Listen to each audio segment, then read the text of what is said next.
પ્રકરણ નંબર 13 વતનથી વિદાય થતા, જેનો પ્રકાર છે સોનેટ. તો આપની પાસે પાઠ્યપુસ્તક છે એ હશે જ સાથે, અને પેન્સિલ છે એ લઈને જ બેસવાનું છે. તો બાજુમાં ટાઇટલની બાજુમાં જ લખી નાખો એ સોનેટ છે. ગયા વર્ષે આપણે સોનેટનો પરિચય મેળવી ગયા છીએ કે 14 લીટીનું કાવ્ય, છંદોબદ્ધ કાવ્ય, જેને અમુક કવિઓ છે જે છંદ સારી રીતે જાણે છે. છંદોબદ્ધ રીતે લખાતું કાવ્ય એટલે સોનેટ. આ કાવ્યના કવિ છે શ્રી જયંત પાઠક, જેમનો થોડો પરિચય આપણે મેળવી લઈએ. જયંત હિંમતલાલ પાઠકનો જન્મ ગોઠ ગામમાં, જે પંચમહાલ જિલ્લામાં આવેલું છે, ત્યાં થયો હતો. દાહોદ અને સુરતની કોલેજમાં એ અધ્યાપક હતા, પ્રોફેસર હતા. મર્મર, સંકેત, વિસ્મય, મૃગયા, અનુનય, આ બધા એમના કાવ્ય સંગ્રહો છે. ક્ષણોમાં જેવું છું, તેમની સમગ્ર કવિતા, એટલે કે આ બધા જે કાવ્ય સંગ્રહો છે ઉપરાંતની જે કવિતાઓ છે એ બધી જ એક ગ્રંથની અંદર સમાવિષ્ટ થઈ ગઈ છે. એ ગ્રંથનું નામ છે ક્ષણોમાં જીવું છું. વનાંચલ તેમની નોંધપાત્ર સ્મરણ કથા છે, અને વાંચવા જેવું પુસ્તક પણ ખરું. આધુનિક કવિતા પ્રવાહ, આલોક, ભાવયિત્રી, કિમપી દ્રવ્યમ, એમના વિવેચન ગ્રંથો છે. મેં આપેલા પણ આપને સમજાયું છે કે વિવેચન કરવું એટલે કોઈ પણ ટૉપિક છે, કોઈ પણ એક મુદ્દો છે, કોઈ પણ એક ગ્રંથ છે, કે કોઈ પણ એક નોવેલ છે, વાર્તા સંગ્રહ છે, કોઈ પણની ઉપર પોતે એ બાબતે શું વિચારે છે, એમાં શું સારું પાસું છે, કઈ એ કૃતિની નબળાઈ છે, અને એ બધું જ પોતાનો વ્યૂ, જેને કહેવાય ને કે પોતાનો મત, પોતાના દૃષ્ટિકોણથી એને મૂલવવું, એને વિવેચન કહે. અંડરલાઈન કરજો બાળકો. રણજીતરામ સુવર્ણચંદ્રક, ગુજરાત સાહિત્ય અકાદમી ગાંધીનગર અને સાહિત્ય અકાદમી દિલ્હી એવોર્ડથી એ સન્માનિત એવા કવિ છે. આપણે જો આ સોનેટ કાવ્યનો ટૂંકો પરિચય લઈએ તો એના ટાઇટલથી શરૂઆત કરવી ઘટે. વતન એટલે શું બાળકો? વતન એટલે આપણે જ્યાંથી હોઈએ, જે ગામથી, જે શહેરથી હોઈએ, એ આપણું વતન. ઘણા વિદ્યાર્થીઓ કહેશે મેમ અમે તો જૂનાગઢમાંથી જ છીએ. તો હા, જૂનાગઢ આપણું વતન, પણ કોઈ ગામડેથી આવ્યું હોય, કોઈ બીજા શહેરથી આવ્યું હોય, અરે કોઈ બીજા રાજ્યથી આવ્યું હોય, તો એમના માટે શું છે? એ વ્યક્તિ જ્યાંની છે, જે જગ્યાની છે, એ જગ્યા એનું વતન. હવે એ વતન જવાનું ક્યારે થતું હોય માણસને? જ્યારે રજા હોય, વેકેશન હોય, કે કોઈ એવી પરિસ્થિતિ હોય અને જવાનું થાય. પણ જ્યારે, અને વતન બધાને બહુ વાલું હોય ને, કારણ કે આપણો બહુ સારામાં સારો જે સમય છે, ક્યારેક બચપણ છે, કે ક્યારેક કોઈક એવા વર્ષો છે જે આપણે ત્યાં વિતાવ્યા હોય, અને એ શેરી, એ ગલીઓ, એ બધું યાદ હોય આપણને. પણ જ્યારે એને છોડવાનો વારો આવે ને, એક ક્ષણને માટે માણસનું હૃદય ધબકારો ચૂકે અને પગ છે ને પાછા પડે. સમય જતો રહે, પણ છોડવાનો જે સમય છે ને, એ વિદાય વેળા દરેક ક્ષેત્રે અઘરી છે. ખાસ કરીને જે વિદ્યાર્થીઓ ભણતર માટે પોતાનું ગામ છોડે છે, નોકરી ધંધા માટે પોતાનું ગામ છોડે છે, વિદેશ જાય છે. તો જ્યારે એ છોડે છે બધું, ત્યારે જાણે એમની આંખો હોય એના કરતાં વધુ સમાવી લેવા પોતાની અંદર એ તરસતી હોય છે. હાથ બધી જગ્યાએ સ્પર્શ કરી લેવા તરસતો હોય છે. એ અવાજો ને કાન જાણે સંગ્રહવા માગે છે. એ સુગંધને જાણે આપણી નાસિકા છે એ હૃદય સુધી આકંઠ જેને કહેવાય ને કે ગળા સુધી ભરી લેવા માગે છે. હૃદય અનુભવવા માગે છે બધું તે, કારણ કે એક ખટકો મનની અંદર છે ને, હવે હું આ બધું ક્યારેય જોઈશ. અને જો ક્યારેય કોઈ સ્વજન છે એની યાદ ક્યાંય વસેલી હોય તો અશ્રુઓની ધારાને કોઈ રોકી શકતું નથી. એવું લાગે છે કે આ વેદના, આ પ્રકૃતિ સાથેનો એકાત્મ ભાવ અને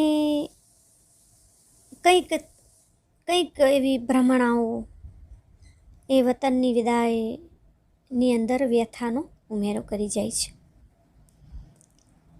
ઢોર પણ જો એના ખીલેથી જાય ને, કોઈ ઘેરથી જાય ને, તો નવા ઘરે એને વસતા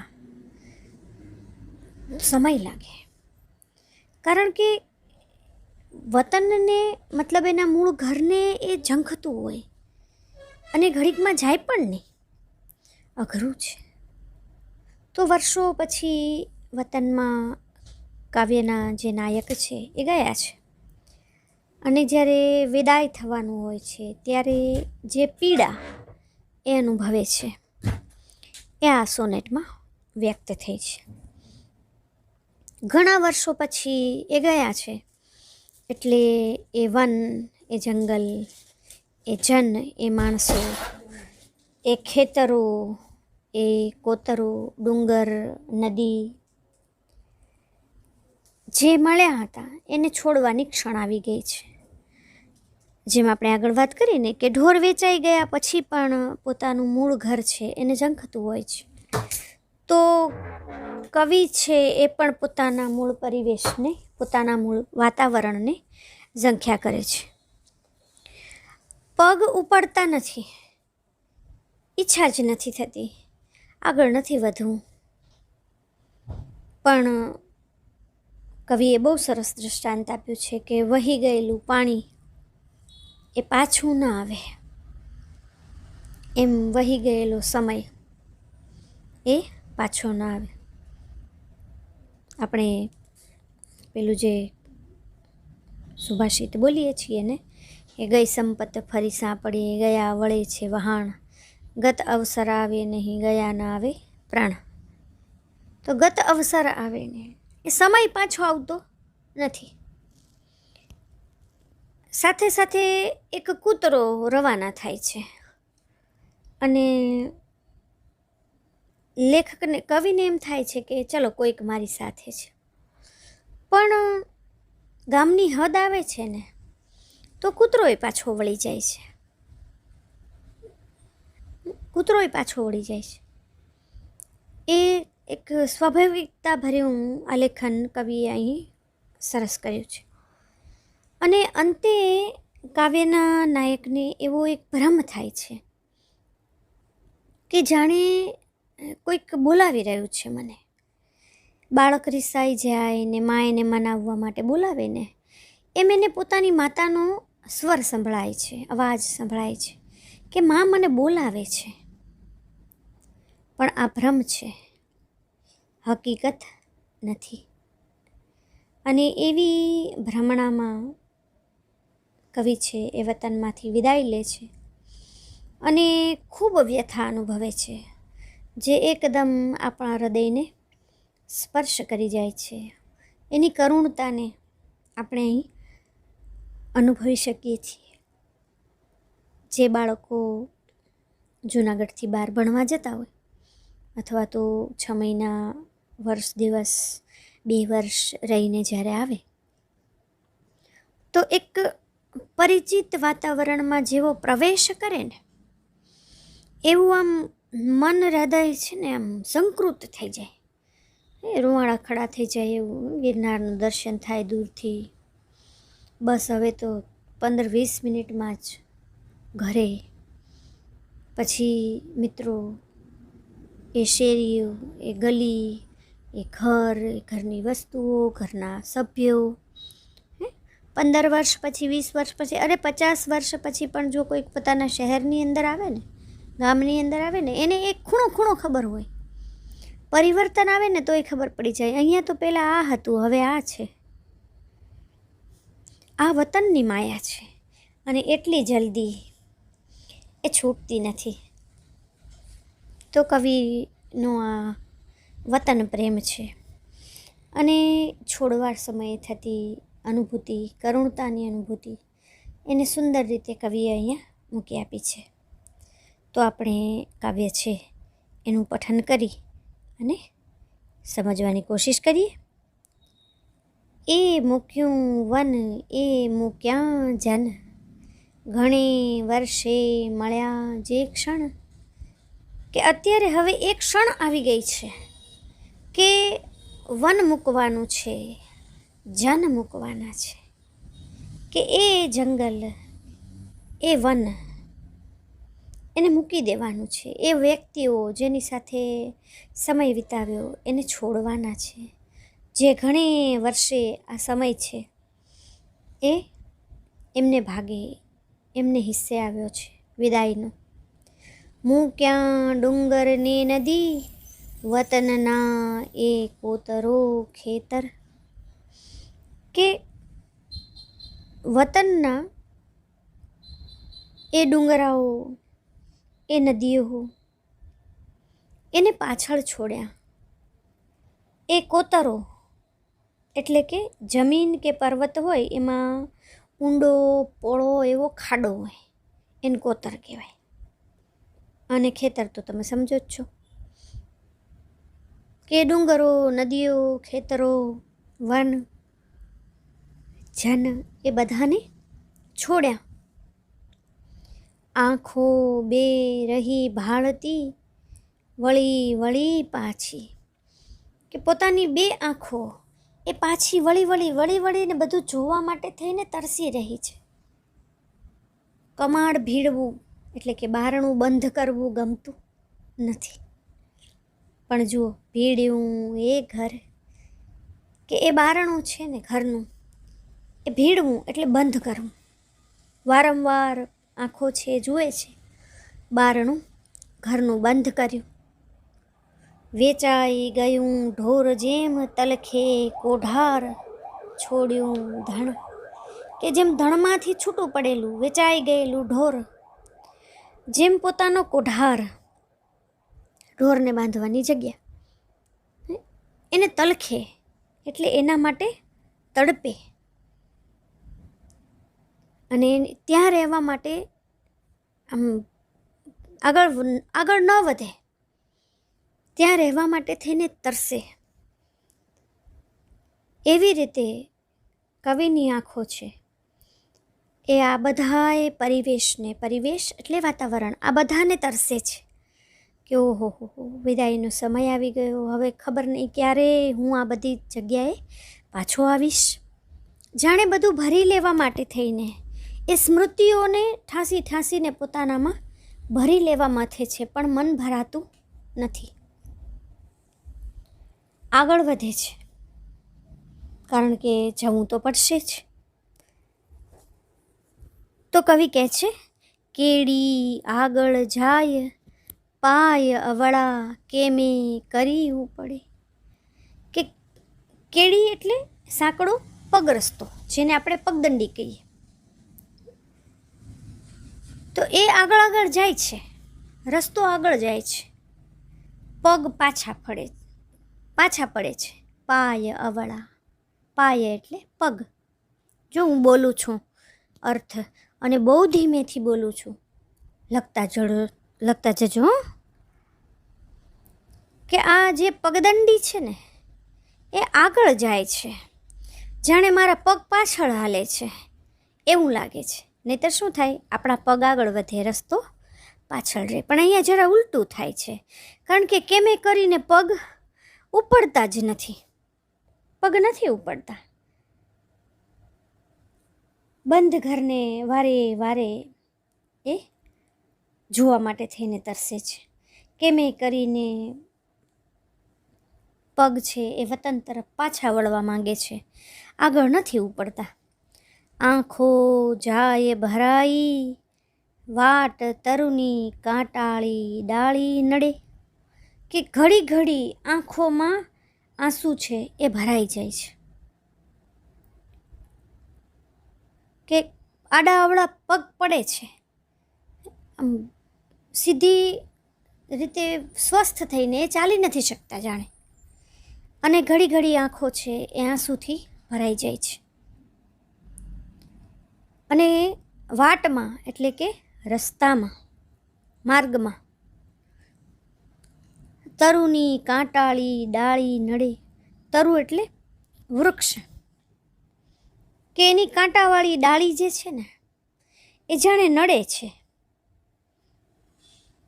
અને એ કાંટા છે ને એનાથી એ નડે છે, પણ શરીરના ઉઝરડા નહીં. આગળ જુઓ, હૈયું ઉઝરડાય. ઉઝરડો એટલે આપણને કોઈ કાંટો કે કોઈ વસ્તુ છે એવી ધારદાર, એ જ્યારે ચામડીના ઉપરના ભાગમાં વાગે અને જે લીટો પડી જાય એમાંથી થોડું લોહી નીકળી આવે, એ અવસ્થા છે ઉઝરડો છે. ઘા નથી, એકદમ ઊંડો નથી.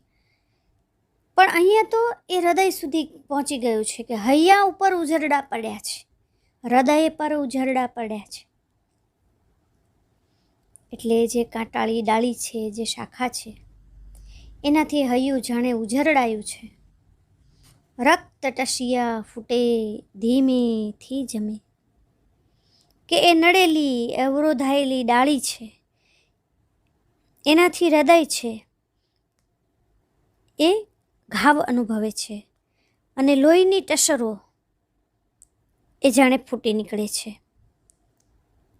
રક્ત ટસિયા ફૂટે ધીમેથી જમે. અને એમાંથી જેમ લોહી ઝરે ને, જેમ કોઈ ટસિયો ફૂટે, લોહીનું ટીપું છે બહાર આવે ચામડી તોડીને, અને જેમ એ જમી જાય કે ધીરે ધીરે એ લોહી ઝરે એમાંથી બહાર, એમ હૃદયની અંદર વેદનાઓ છે ને એ જેમ હૈયા ઉપર ઉઝરડો પડ્યો ને અંદરથી વેદનાઓ જાણે બહાર ઝરી રહી છે. ધીમે ધીમે જમે છે, થોડી થોડી વારે ઝરે છે. આઘે વેકૂરથી નદીની હજીએ આ આંગળીઓ રમે. કે દૂર દૂર નદી છે, અને નદીની વેકૂર, વેકૂર એટલે રેતી, નદીની રેતી, કે હજી પણ એવું લાગે છે કે એમની આંગળીઓ એ વેકૂરમાં, એ નદીની રેતીમાં જાણે રમી રહી છે, ચિત્રો દોરી રહી છે, ડગલા કરી રહી છે.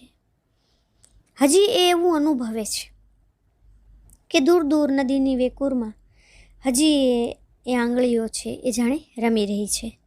તો આવી કંઈક પીડા કવિને અહીંયા થઈ રહી છે.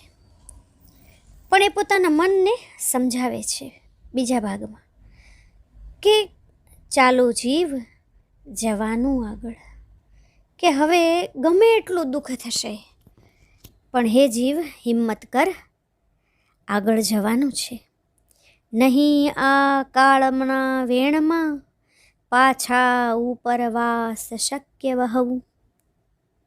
કે આ સમયનું વહેણ છે, કાળનું વહેણ છે, અને એમાં ગયેલો સમય, એ વહેણમાં ગયેલો સમય એ ક્યારેય પાછો આવશે નહીં. પાછા ઉપરવાસ શક્ય વહવું. ઉપરવાસ એટલે પાણીનું જે વહેણ હોય એની વિરુદ્ધ દિશામાં જેમ વહેવું શક્ય નથી, એમ કવિ કહે છે કે આ સમય છે એ વહી ગયો છે, પાછો આવવાનો નથી, ફરી પાછા ઉપરવાસ છે, એ શક્ય નથી વહેવું.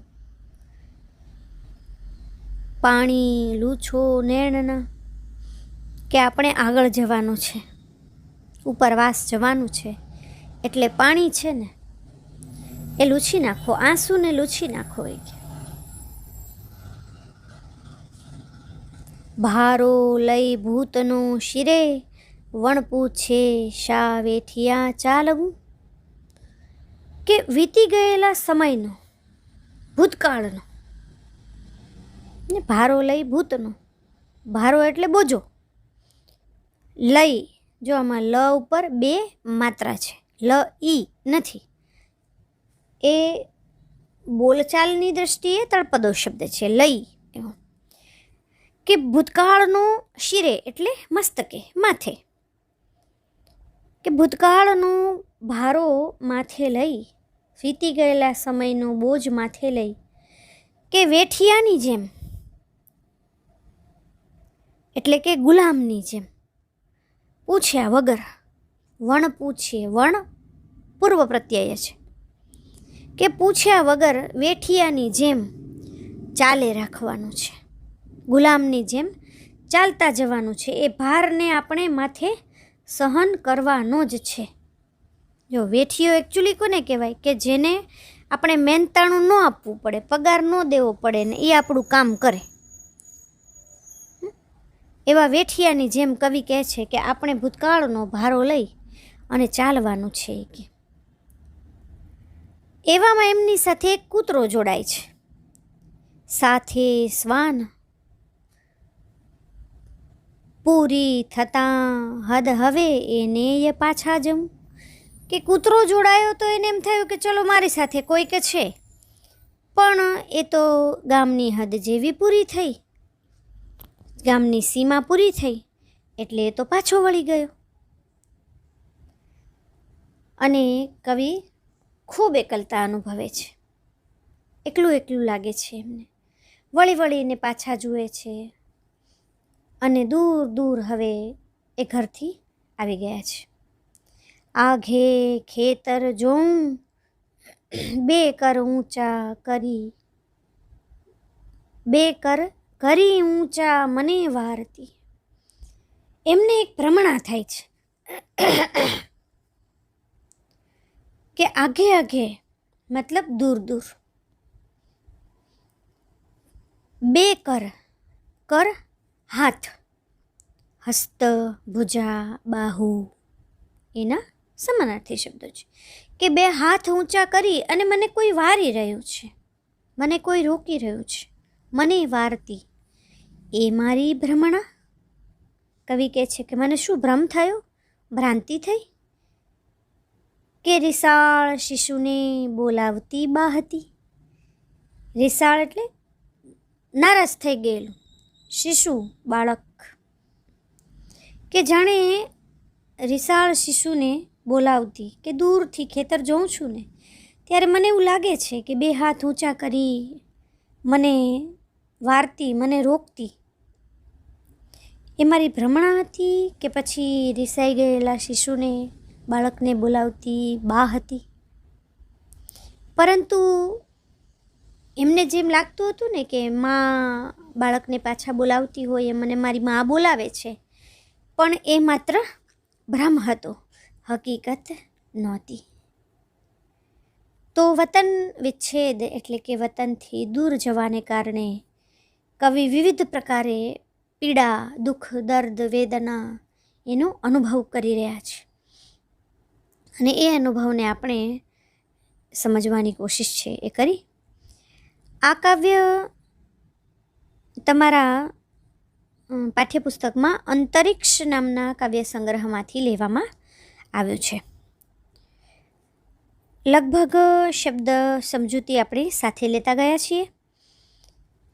અને તળપદા શબ્દોમાં ભાળવું એટલે જોવું, તલખવું, તરસવું, તડપવું, ભીડવું એટલે બંધ કરવું, આઘે, દૂર, લઈ એ પણ આપણે સ્પષ્ટ કરતા ગયા છીએ. અને શબ્દ સમૂહ માટે એક શબ્દ છે કે ગાયોનો જે સમૂહ છે એને ગોધણ એવું કહેવાય. ખરાની નિશાની જ્યારે તમારે કરવાની થાય છે ત્યારે તમે સાંભળશો, તમને આવડી જ જશે કે કવિને શેની ભ્રમણા થાય છે. કે 2 હાથ ઊંચા કરી અને બોલાવતી માતાની ભ્રમણા થાય છે. વતનથી વિદાય થતાં કવિ શું અનુભવે છે? તો વતન માટેનો તલસાટ કે અરે હું પાછો ક્યારે આવીશ અહીંયા. વતનથી વિદાય થતાં કવિ શેનાથી દૂર થઈ રહ્યા છે? વન, જન, ડુંગર, નદી, કોતર, ખેતર, ઘર, બધાથી.